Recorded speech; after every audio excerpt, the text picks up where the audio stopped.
Hi everyone, welcome back to another episode. In this video, I'm gonna let you know the ways to transfer Notcoin from Ton Wallet to Binance. So in order to transfer Notcoin from Tonkeeper Wallet to Binance, you need to first of all start with the recipient's address. So for that, you need to go to your Binance and then press on the deposit button by going to the portfolio, or you could just go ahead and select deposit. Over here, you need to type in Toncoin. And when you locate Toncoin, you need to go ahead and select the Toncoin, and over here you need to go ahead and select deposited address. So type in that and copy the wallet address of the receiving party.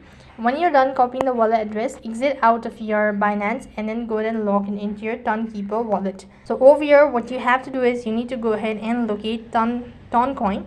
When you locate that, you need to press on the send button, and here you need to paste in the wallet address that you've recently copied from Binance.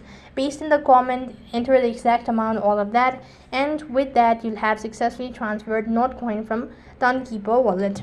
So that is all for this video. I hope the video was helpful. Make sure to like, share and subscribe to our channel. Thank you for watching. See you in the next video.